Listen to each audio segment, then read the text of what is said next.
It's manly for me. I'm not going to wear them, out to dinner, but I'm not going to throw them away either. So I accept the gift because I accept the heart of the person giving the gift, even if the gift is no good, right?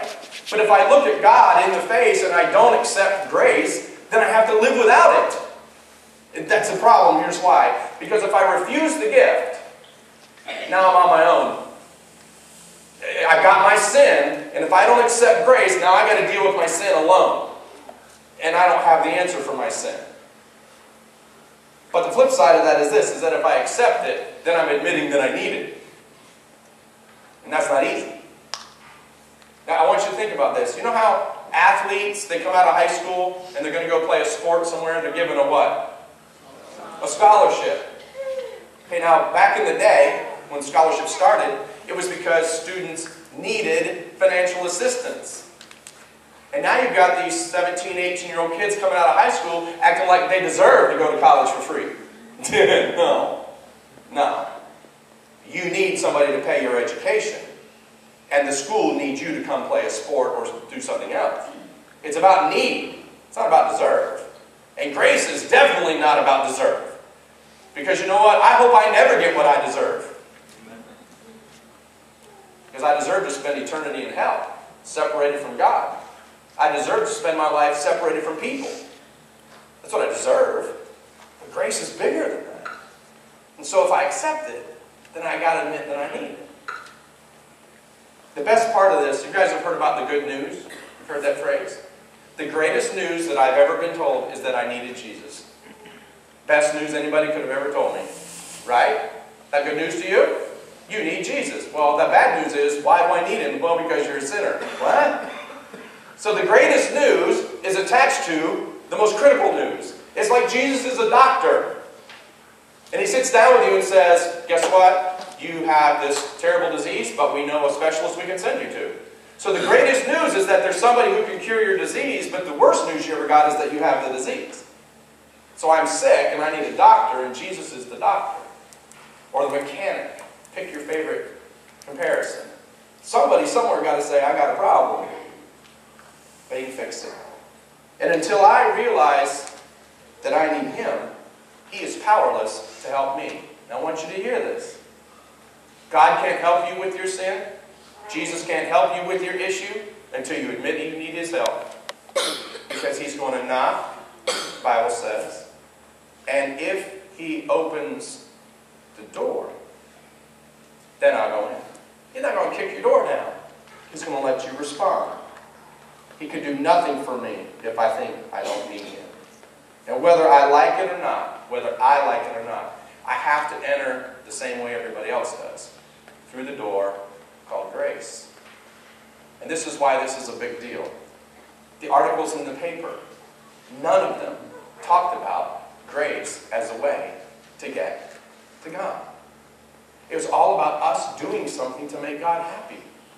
But I found, for me, the harder I try, the more I do things wrong. So the harder I'm trying to make God happy, the worse it gets for me. And I found out that if I will give up sooner, I can get help sooner. And so why not just give up now? I want you to know that I didn't say Jesus is the only way to get to heaven. I didn't say that. He did. This is not my opinion. This is His opinion. And He said, I am the way, the truth, and the life. Nobody's coming to the Father unless you're coming with me. Now I want you to hear something. Jesus is not in the way.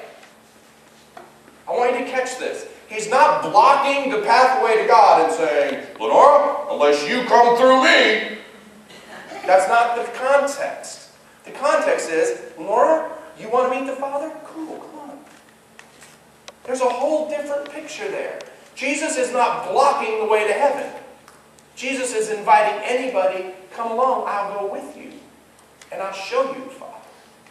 Whole different mindset. And there are people out there today that think that they can earn their way into the dance. But it doesn't happen that way. Jesus said, look, I can take you to the dance. But you got to go with me. Don't fight me. Don't oppose me. Let me show you. Let me journey with you. That whole section in John 14 starts off, in my Father's house are many mansions. If it weren't so, I'd have told you. You believe in God, believe in me. How do you know where God is? Well, here I am. I'm the way to get there. Come on. I know where I'm going. You want to see what home looks like? Let me tell you what your room looks like. Let me tell you what your house looks like. Let me tell you what there is to do. Come along. I want to go with you. It's not, you have to come through me. This is a journey. It's a partnership. To accept that means I got to accept His way. The third idea I want you to think about this today is this. When I'm spiritually hungry, that's when I respond to God. No other time. If I'm feeling full spiritually, I don't eat. I don't even listen to Him because I'm full. You've seen the Taco Bell commercials, right? Where the guy comes, oh, I'm full. Okay? You're not hungry anymore. That's what they tell you. Don't go to the grocery store when you're hungry. Why? Because you'll buy things you don't need. Don't go to the grocery store if you're hungry because you'll be buying stuff that you don't really want. Have you ever done that? Have you ever got home from the store and go, why did I buy this? I didn't even want this. That's when we're supposed to eat, is when we're hungry. And there's a certain thirst and there's a certain hunger for us spiritually that when we're hungry, then we call out to God. And you know when we're most hungry? It's when we're not in plenty, but when we are in need. That's when we're more likely to hear God. And last week we talked about good things and bad people and bad things and good people. And I sent out in the friend information this week about Stephen Curtis Chapman. Sherry and I knew Steve in college. We went to school together. And Steve has been a friend for 25 years. Bad things. Good people. It's life. But I'll bet you Stephen's heart and Mary Beth's heart are broken. And they're more likely to call out to God today than they were when it was life of plenty. Because we're just that way. We talked about that last week. We all got stuff. We all want to know why. The point is we got to hold on to who? God is the one that matters. He's the one that's not going to disappoint us, because life will. I go to God when I'm hungry. And this Holy Spirit that wanders around, He's giving us the opportunity to develop the nature of God inside of us, inside of me. Somehow, I don't know how, God can somehow sneak out of me. Does He know me? Yeah. And He wants to transform me to be like Him.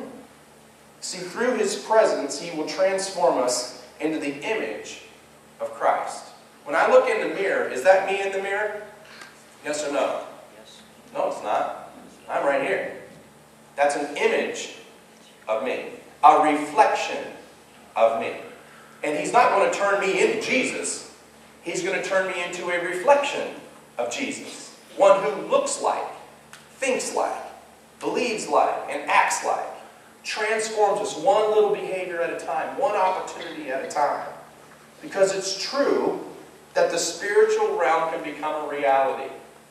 Those of you that like some of these shows that have come out in the last few years, and I'm trying to think of the name of it, but like the movie with the ring, you know, what's that one called? The Lord of the Rings and all that, you know, and some of these little mystical shows, you wonder about all the, you know, the Narnia and all that. Harry Potter. No. Who? Is he running for president? Anyway, these things, there really is truth that there is a spiritual dimension to the world and there is a physical dimension. Those things are true. And the spiritual dimension can come true when spiritual people allow it to come true. But we can inhibit it. We can keep it from happening. You've had it happen where you've seen somebody in need and you got that little Holy Spirit voice saying, you really should do something. You should do something. Nope, don't want to. Spiritual world was trying to become reality and we can snuff it out.